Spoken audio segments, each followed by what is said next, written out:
Captain. He turned, and seemed surprised to find it was me. Yes, Miss Linton. Captain Carter, may I introduce you to my aunt, Mrs. Brank, and my sister, Miss Maria Linton, I said, pointing them out in turn as they curtsied. Aunt, Maria, may I present Captain William Carter of the British Army. Very pleased to meet you, I'm sure, said my aunt with another curtsy. Sir, am I? Did Maria's voice actually sound breathy? No, it is I who am delighted to make your acquaintance, the captain said, bowing with the same snappy precision he had shown before. What can I do for you? I was just telling them how we had danced together for 3 dances in a row, I said, hoping he would understand. He blinked, once. Indeed, and what marvelous dances they were, he said. Thank God, he was quick on the uptake. I can hardly find the words to express my admiration of your charming niece's skill on the dance floor. I threw him a thankful smile. My aunt smiled, too. Maria didn't. That's wonderful to hear, my aunt trilled. Again, she let her eyes roam over the captain. That is an interesting waistcoat you're wearing, Captain. Don't most officers prefer to wear uniforms? Most, he said, nodding gravely. But I had this specially made. I commissioned a French dressmaker to embroider it with 1 tiger for every one I killed while on safari. Is that so? My aunt's eyes widened in awe, and so did Maria's. You actually killed so many of these fearful beasts. Captain, you must be a man of tremendous courage. I ducked behind the nearest potted plant. If anybody noticed the snort of laughter that issued from behind it soon afterwards, they didn't connect it with me. It wasn't long before I emerged again, my face perfectly straight. Captain Carter was regaling the wide-eyed Maria with tales of his tiger hunts. My aunt was still present, too, but she wasn't really listening. I recognized the look in her eyes immediately, a look somewhere between that of a shark and of an accountant of the Bank of England. She was sizing him up as a potential suitor, a task that consumed all her attention for the moment. And then, he was saying, the tiger sprang at me, and I grabbed for my rifle. And did you shoot it? Maria demanded, breathless. No, the rifle was jammed. No. Yes, just in time, I managed to turn it around and let it come down with the blunt end on the tiger's head. I hit it with such force that the beast was knocked clean unconscious. Maria clapped her hand in front of her mouth. Behind her back, I imitated her gesture, and Captain Carter's lip twitched. He was by no means the first gentleman I had heard telling fake tales of bravery and adventure. But he was the first one who had let me in on the game. And somehow, because of that, I didn't mind. I exchanged a smile with him. Ah, he said, smiling back and nodding. There you are, Miss Linton. Were you so desperate for my company? I asked, arching an eyebrow. Indeed I was. Did I not tell you before how much I enjoyed our dancing? I fear those 3 dances you have shared with me so far have only left me starving and craving for more. In fact, I can hardly remember them anymore. May I beg you to favor me with another? He extended his arm to me, his eyes sparkling with evil mirth. The smile drained from my face. If you try very hard, I said, I'm sure you'll remember the 3 dances we danced together perfectly.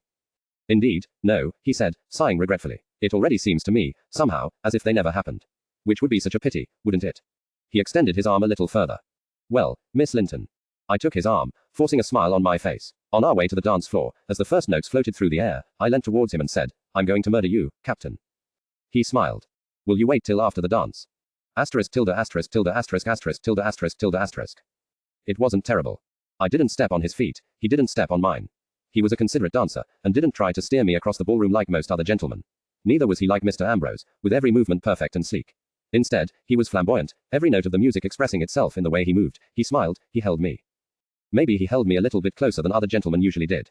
When he let me go, a crowd of his military friends came and started talking about this place called Sinai again. He bowed to me, an apologetic look on his face. I'm afraid I will have to leave you, Miss Linton. I hope that I will be able to have the pleasure of dancing again with you soon. 4 times it has been now, and yet it seems only 1. I couldn't suppress a tiny smile. It hadn't really been that bad. Well, maybe, I murmured, if you promise to behave yourself, I'll dance with you again someday. I was rewarded with a cheeky smile. I shall look forward to it. I said maybe. I called after him as he strode off with his friends. But he didn't turn around again. He just walked away, a spring in his step. Shaking my head, I turned away. How likely was it that we would ever meet or dance again? After all, now that his friend had dropped Ella like an Irish peasant would a hot potato, Sir Philip would likely cut off all acquaintance with us. It would simply be too awkward to spend time in his company. Surely, most of his friends would follow his example and shun us. I wasn't likely to see Captain Carter again. Well, good riddance. The less men there were in my life, the better. Even if they do happen to be quite nice, in a crazy way. I turned once more to watch Ella. It was clear that she didn't feel the same as I. She lay in Edmund's arms as though there was no place on earth she would rather be. The smile on her face could only be described as radiant. It was shining brighter than any of the chandeliers that hung from the ceiling and illuminated the ballroom. Sighing contentedly, I retreated to a quiet corner of the ballroom, from where I could watch them quietly. It was joy to see Ella's joy, a balm for my soul that had been tortured for her sake over the last few weeks. How wonderful and simple the world suddenly seemed. All right, my working life still left a lot to be desired, an unlocked office door for instance, but as regards affairs at home, things were looking up, and I was feeling pretty chuffed as a result. Everything had worked out to perfection. Ella was happy, I was happy, and even Edmund was, though this wasn't exactly on my list of priorities. Wonders had been worked within a few hours. All the perceived dangers and difficulties I had foreseen for the near future had dissolved into nothing tonight. I was sure that tonight, nothing could go wrong anymore. Absolutely nothing. And then I heard his voice behind me. A voice that sounded very familiar, although I had heard it only twice before. A cultured voice. A voice of knowledge, power, and maybe darker things. Ah, Miss Linton, I was wondering if you would be of the party when I saw Sir Philip's name on the guest list. How marvellous. And I remembered Lady Metcalfe telling us as we arrived, important people from all over England have come, gentry, military, knights of the Order of the Garter. Even one of the peers of the realm has been kind enough to accept my invitation. Slowly, I turned, and was met by the penetrating, steel blue gaze of Lord Daniel Eugene Dalgleish. I have been wanting to meet you again, he said, and smiled. How fortunate that I always seem to get what I want. Behind the mask. No, I told myself, you cannot run away. You cannot run from him, or he will know that you know. And then you will be dead. But, was this really true? I could hardly believe that this suave nobleman, member of the House of Lords and uncrowned king of Britain's largest imperial enterprise, was supposed to be involved in dealings so far beyond the law that they had lapped it and kicked it in the derriere while it was concentrating on catching up. The man owned his own subcontinent, for heaven's sake. Yes, but the question is, how did he get it? If it's by similar methods as Caesar or Napoleon, well, they hadn't been squeamish, either. Lord Dalgleish, how nice to see you again. I forced my legs to stay where they were and to bend into a curtsy. Remember the alley in the East End. Remember the attackers. It was this man who sent them. But it was hard to remember. Lord Dalgleish, in his exquisite black tailcoat and blue satin waistcoat, looked as if he had never so much as heard of a place like the East End, let alone paid a visit to some of its occupants. He wouldn't have to. He could pay somebody else to pay somebody else to pay somebody else to pay somebody to do it. Indeed it is, Miss Linton. Taking my hand, he lifted it to his lips and pressed a gentle kiss on the back of it. My reaction now was very different from when Sir Philip had done the same. A shiver went down my back, and my cheeks warmed. Thank the Lord my cheeks weren't fashionably pale. With luck, it wouldn't show. Think of the alley, I told myself again. Think of the blood. I tried. I honestly tried. But with images of the alley also came images of what had come after. The ride back, the office, Mr. Ambrose, the kiss. Had I thought my cheeks warm before? It was nothing to the explosion they suffered now. Yet if Lord Dalgleish saw it, he probably couldn't deduce the reason. Hopefully, some part of me, though, was feeling as though it was written all over my face. Do you know, Miss Linton, why I have been desirous of renewing our acquaintance? He inquired. I swallowed, hoping the reason didn't have anything to do with knives, guns, or locked cells. And no. Blast, why was it that I couldn't keep my voice steady just when I needed? 2. I have been making inquiries into any connection of yours with a certain Rickard Ambrose, with whom you seemed extraordinarily well acquainted at the last ball, where I had the pleasure of seeing you. What? And lo and behold, I have not found a single shred of evidence to connect the two of you. Oh, good. Not a family connection, not a bank loan your family is overdue to pay back, not a previous social acquaintance, not even a romantic involvement with heartbreakingly sweet little notes secretly exchanged. He said all this in a perfectly conversational voice, as if there were nothing strange about digging into my family's financial affairs or my personal life. Not if he did it. Once again, I felt in my legs the nearly uncontrollable urge to turn and run. I fought it, and stayed where I was. Interesting, I said, meeting his gaze as steadily as I could. You know, some people might think those sorts of inquiries discourteous. Invasive, even. Might they? He looked royally entertained. It is an amusing fact, Miss Linton, but in my whole life not a single person has ever accused me of discourteous or ungentlemanly behavior. He smiled again, spreading his hands. Not a single one. On the contrary, everybody always assures me how considerate and polite I am. Sometimes, they assure me 3 or 4 times in a row. He took a step closer to me. Without moving my head, my gaze darted from side to side. I discovered that we were pretty much alone in our own private little corner of the ballroom. Indeed, if I was not very much mistaken, there seemed to be a literal wall of people who had their backs to us, separating us from the rest of the crowd. None of them appeared to show the slightest bit of interest in our conversation, although they were perfectly within hearing distance. They stood at attention, and several of them were in uniform. The uniform of the Indian Army, the strong arm of the East India Company. Suddenly, I found myself wishing Captain Carter had not left my side. You could not see your way to tell me what connection exists between you and Mr. Ambrose. Lord Dalgleish's voice was deceptively soft. I would really like to know. I told you before, I said, finding it increasingly difficult to meet those blue eyes that bored into me like drills. There is no connection. Such a pity, such a pity. He sighed, and smiled regretfully. Do you remember, Miss Linton, that I told you I always get what I want? Without sign or command, the men who separated us from the rest of the ballroom and who, until now, had been standing with their backs to us, turned and stepped closer, surrounding us, surrounding me, cutting off any way of escape.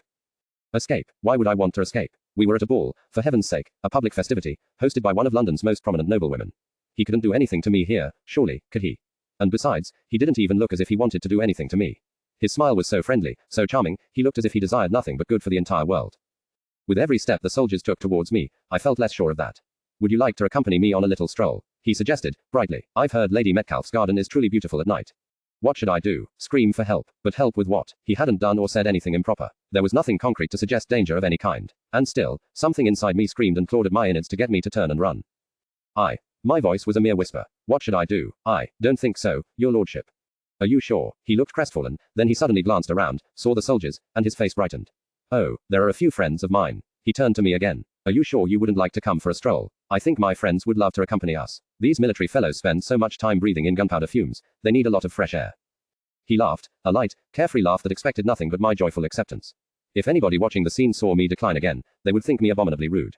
What should I do? Oh, if only some help were here, Captain Carter, or Mr. Ambrose, or... Excuse me, please, gentlemen, let me through please. And from between the beefy soldiers of the Indian Army stepped the figure of Edmund, the piano tuner's son. He gave the startled Lord Dalgleish a polite smile and said, "You will excuse us for a moment, I'm sure. I have to tell the lady something." And with that, he took me by the arm, leading me a few steps away without even waiting for an answer.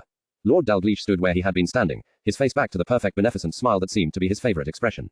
Yet, in my time with Mr. Ambrose, I had learned to read minuscule changes in facial expressions. Charming as his smile was, it didn't soften the steel in his blue eyes. "Miss Linton," Edmund began, and gave a little bow, "I must thank you from the bottom of my heart for your initiative in inviting me to this ball tonight. It has brought me joy beyond what I can say. I cannot adequately express my thanks, but, as a gesture, I wondered whether you would do me the honor of dancing a reel with me." I could have kissed him. Not literally, of course. I mean, my little sister was in love with him, for heaven's sake. And even if he weren't the apple of her eye and cherry of her heart, I would never kiss him.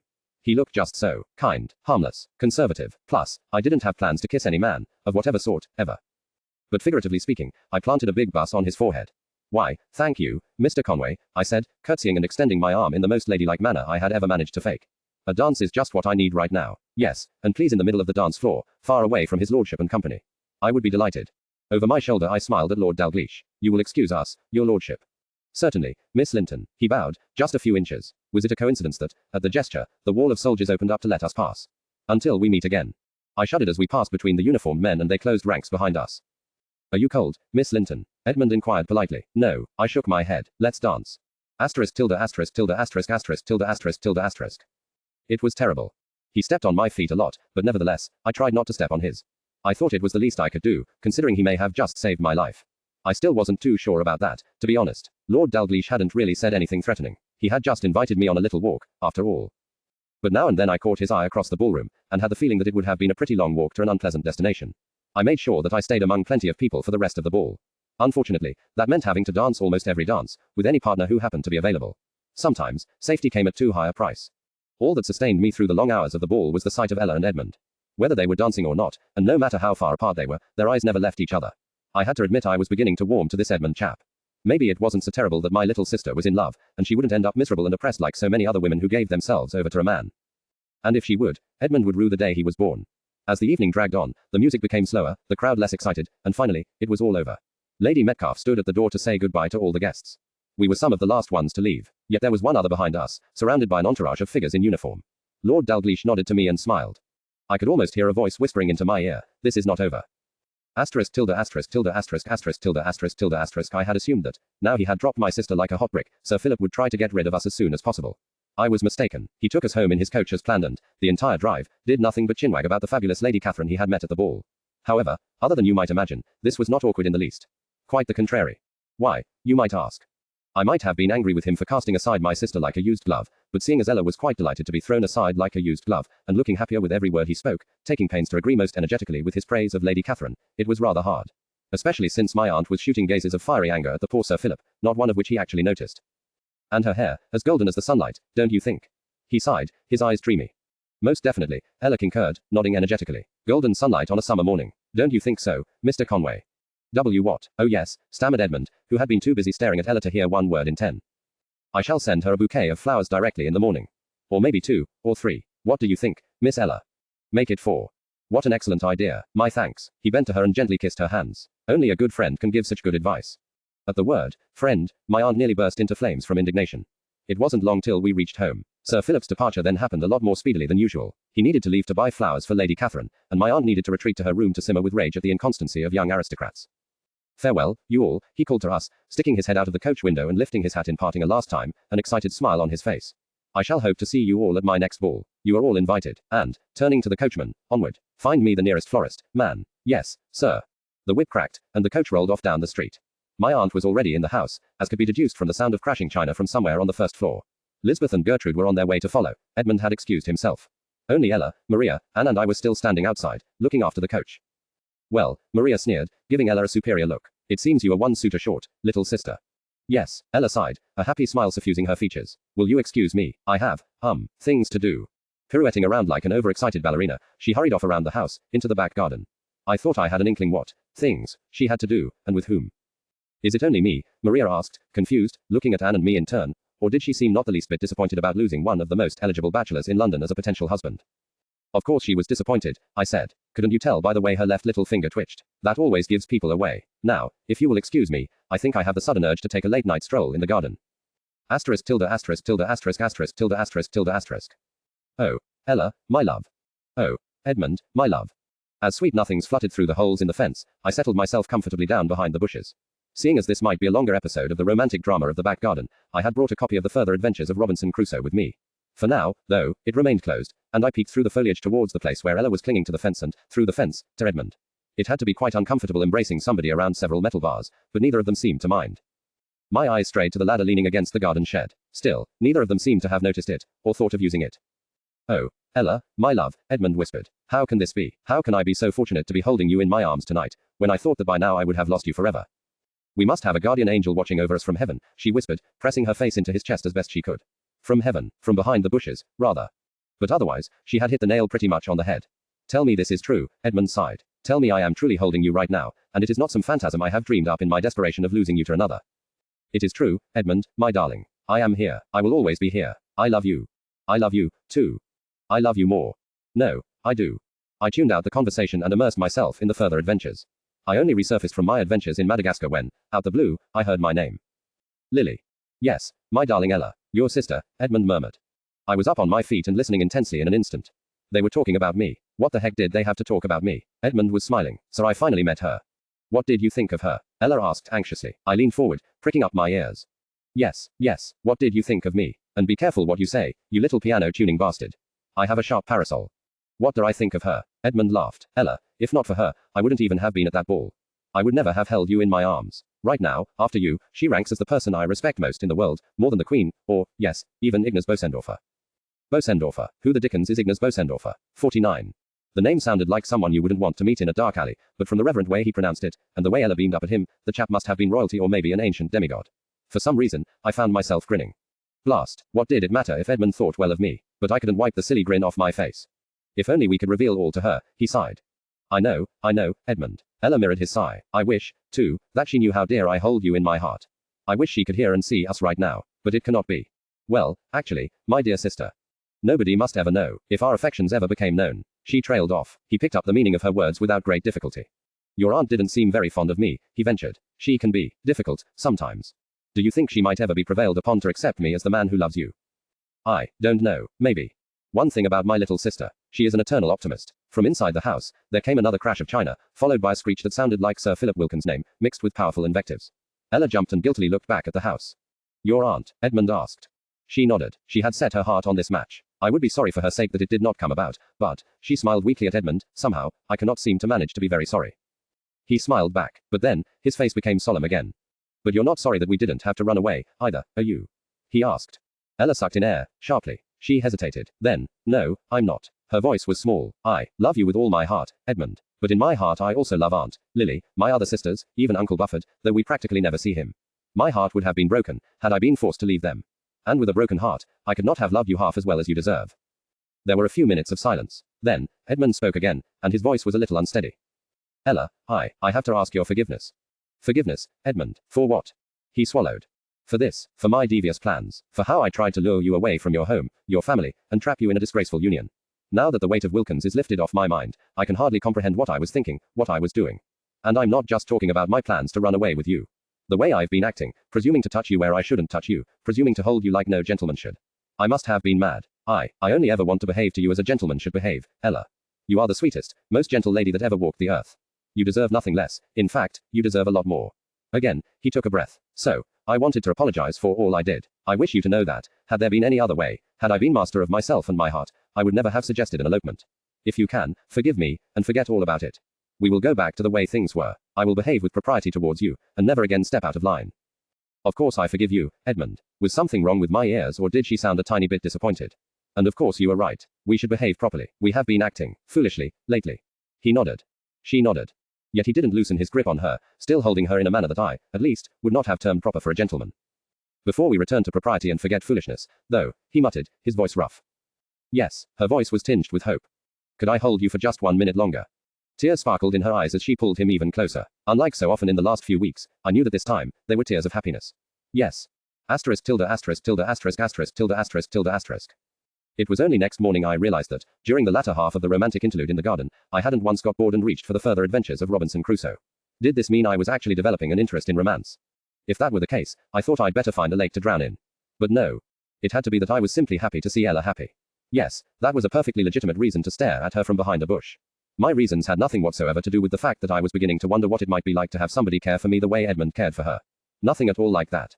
And Ella was happy, incandescently happy. It was as though she was a flower that had been squashed by a heavy stone. Now that the stone had been lifted and the sun could reach her again, she stretched towards the sky, unfurling her petals and blooming like never before. She even had her own bee fluttering around in the form of Edmund, though I would biff him if he should try to pollinate her. Even metaphors should have their limits. Apart from the happy time I spent in the garden each evening, listening to Ella's profusions of happiness, I tried to avoid home as much as possible over the next few days. My aunt was still in a china-chucking mood, and even though Uncle Buffett, by a message sent via the trusty Leadfield, had strictly forbidden her to indulge in such wanton waste of perfectly good crockery, she might still succumb, and my head was too precious to me to serve as a target. Moreover, Patsy and the others frequently appeared at home to try and capture me for the purpose of questioning. I had no wish to be subjected to their inquisition on the why and how of my spectacular speech at the anti-suffragist rally, at least not until I had thought of satisfactory lies to give as answers. So, you can see, I had all the reasons in the world to avoid home for now and seek refuge in another place that afforded me more peace and quiet. And the only other place available to me was number 322 Leadenhall Street. Did I mention something about finding peace and quiet? Well, it didn't quite work out that way. Asterisk tilde asterisk tilde asterisk asterisk tilde asterisk tilde asterisk. Mr. Linton. Bring me file 38XI201. Rickard Ambrose. Springing up from my chair, I ran towards the shelves containing the file boxes. I needed about 2 seconds to reach my goal, 3 seconds to grab the books, and another 3 seconds to return. By the time I reached my desk with the correct file in hand, another message had already landed beside the first one. I didn't need to open it to know it said hurry, or faster. Mr. Rickard Ambrose was a tiny bit impatient and acrimonious these days. I could guess why. A deadline was looming over us like the shadow of an evil giant, a giant with a hawk-beak nose, a golden mane of lion's hair, and piercing steel blue eyes. Soon it would be time. Soon, Mr. Ambrose would try to get back what was his, by force. And I would not join him in the venture. That fact gnawed at me like a pesky rat, not willing to let go of its dinner. After all, I had found out where this precious file, the contents of which he still hadn't deigned to share with me, was being kept. And I wouldn't be part of the retrieval, if only he had, at least, kept his mouth shut about the file's contents. His vague, sinister statement was driving me to distraction. The center of the world. Whose world? Surely, he didn't mean it geographically, as in the Earth's core. Something like that couldn't be contained in a piece of paper. But then, what? Not knowing was making me imagine all sorts of terrible things. What did Mr. Ambrose consider the center of the world? Money. Was the file, in fact, a deed signing his entire fortune over to another? All of a sudden, I thought of Edmund and Ella. He was the center of her world, and she of his. Could it be? Could the file contain illicit notes revealing a romantic relationship with somebody who was the center of Mr. Ambrose's world? Maybe, said a nasty little voice in my mind, maybe the writer of the pink letters. No, Mr. Ambrose wouldn't go berserk over a woman. The possibility of losing all his money, yes, that would make him bite off heads. But I couldn't see him fretting over a lady's reputation. Not even that mysterious femme fatale who continued her pink missives with infuriating regularity. The pile of letters in my bottom drawer was growing larger, and Mr. Ambrose was growing more persistent in keeping up my working morale every day. I tried to talk to him, to get his permission to accompany him on the secret mission that loomed on the horizon, or at least get some information out of him about what the center of the world might mean, might be, what center of the world was worth risking his life for. To no avail. He remained silent. Now there's a surprise. Well, it didn't mean I was giving up. Mr. Ambrose. I knocked against his door. I have file 38XI201 here, sir. Don't you want me to bring it in instead of sliding it under the door? It must be tedious for you to always have to stand up and get it from the door. Won't you open up? I heard another plink from the desk. Without letting go of the file, I reached over and opened the message container. No, the file. Now, you couldn't get much clearer than that, could you? Sighing, I bent to push it under the door. I was just about to rise again when suddenly, an idea struck me. For a moment, I froze where I was. Then, a grin spreading across my face, I rose and knocked against the door. Mr. Ambrose, sir, I need to talk to you. It's important. You should open the door. Silence. Really, I'm not just making this up. Something important happened, and you should know. Open up, please. More silence. A bucket full of silence. I gave an especially dramatic sigh. Oh well, if you don't want to hear what Lord Dalgleish said. There was a crash from the other side of the door. It sounded as if somebody had jumped up from his chair so violently that it had been hurled over and smashed onto the floor. About half a second later, keys rattled in the lock, and the office door was ripped open. Mr. Ambrose stood in the doorway, looking like a Beethoven bust on a bad day. Except for the weird hairstyle. Ah, Mr. Ambrose, I said, smiling at him with innocent delight. How nice of you to honor me with your presence. I thought you were too busy for poor little me this fine morning. My comment didn't improve his mood. With a sharp jerk of his hand, he directed me to enter his office. Inside, now. And so loquacious. My, I would hardly have known you if not for your customary cheerful smile. He didn't dignify that with a reply. As I entered his stark office, he shut the door behind me with a click. It wasn't loud, but somehow managed to sound like the gates of doom slamming shut behind a poor soul trapped in hell. I sat on the visitor's chair, figuring that if I waited for the invitation to sit in Mr. Ambrose's talkative mood, I could stand until kingdom come. Actually, I could probably stand until kingdom came, drank a cup of tea and left again. I was right. Without a word, he walked around the desk, took a seat in his armchair and fixed me with his dark, sea-colored eyes. Looking into those eyes, I felt a shiver go down my back. Not the same kind of shiver I experienced when looking into Dalglish's eyes, one of fear, or another man's eyes, one of revulsion. No, this was a shiver of excitement. Well, life as his secretary had been pretty exciting, so why shouldn't I be excited? It had nothing to do with him, personally, after all, so it was perfectly all right. His eyes were so dark. They seemed to draw me in, somehow making it seem as though he and I were moving closer together, though our chairs hadn't moved an inch. Dalglish, he ordered, his voice cold and hard. Tell me everything, and I did. Well, not everything. I told him how I had gone to Lady Metcalfe's ball, and how Dalglish had surprised and questioned me there. I didn't tell him about picking out a young blonde lady to distract my sister's suitor from the object of his adoration. I also didn't tell him about my meeting and dancing with Captain Carter, for some reason. It just didn't seem important enough to mention. Anyway, it was Dalglish he was interested in, surely, not some army captain with a strange tiger waistcoat and an even stranger sense of humor. So I told all I remembered of my encounter with the suave aristocrat. By the time I had finished, Mr. Ambrose wasn't looking at me anymore, but concentrating on a stack of papers in front of him.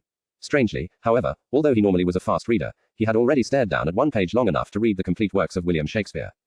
When the last words had left my mouth, he said, without emotion in his voice, "You were fortunate that this young man, Edmund, appeared. Had Lord Dalglish succeeded in luring you into the garden, you would have gone on a very long walk with him. One from which you would not have returned before you had answered all his questions, if at all."